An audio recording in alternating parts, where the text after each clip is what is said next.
यो मैले नयाँ लिएको च्यालेन्ज जुन फ्युचर्स च्यालेन्जको $50,000 को अकाउन्ट थियो त्यसको चाहिँ फर्स्ट ट्रेडको आउटकम के भयो भनेर तपाईँहरूसँग सेयर गर्न आएको छु।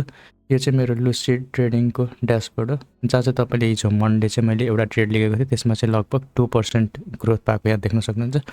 अब यो चाहिँ मैले कसरी लिएको थिएँ अनि यसको सेटअप के थियो भनेर म तपाईँहरूलाई ट्रेडिङ भ्यूमा गएर देखाउँदैछु है त। मैले चाहिँ त्यो गोल्ड फ्युचर्समा लिएको थिएँ अनि त्यसमा चाहिँ मैले सेल राखेको थिएँ। मेरो फर्स्ट फ्युचर्सको च्यालेन्जमा यो मेरो फर्स्ट ट्रेड थियो अनि यसको लागि चाहिँ मैले एउटा प्रपर प्लान पनि बनाएको थिएँ होइन। यो चाहिँ मेरो 2:1 रिस्क टु रिवार्डवाला ट्रेड थियो, तपाईँहरूले यहाँ हेर्न सक्नुहुन्छ। 500 टिक्स चाहिँ मेरो टेक प्रफिट थियो अनि 250 टिक्स चाहिँ मेरो स्टप लस थियो। अनि मेरो चाहिँ $50,000 को अकाउन्ट थियो अनि यो $50,000 को अकाउन्टमा चाहिँ मैले एउटा ट्रेडमा 1% रिस्क गर्छु प्लान बनाएको थिएँ अनि त्यही अनुसार नै मैले यो ट्रेडलाई एक्जिक्युट गरेको थिएँ। अनि यसले चाहिँ फर्स्ट मेरो ट्रेडले चाहिँ टेक प्रफिट गरेर लगभग 2% प्रफिट दिएको छ।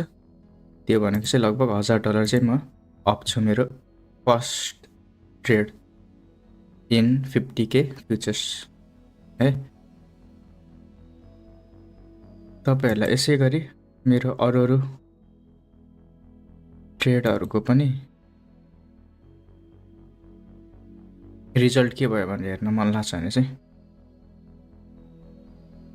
कुर्नु भयो भने म मेरो हरेक ट्रेडको चाहिँ तपाईँहरूलाई लजिक चाहिँ दिनेछु ल।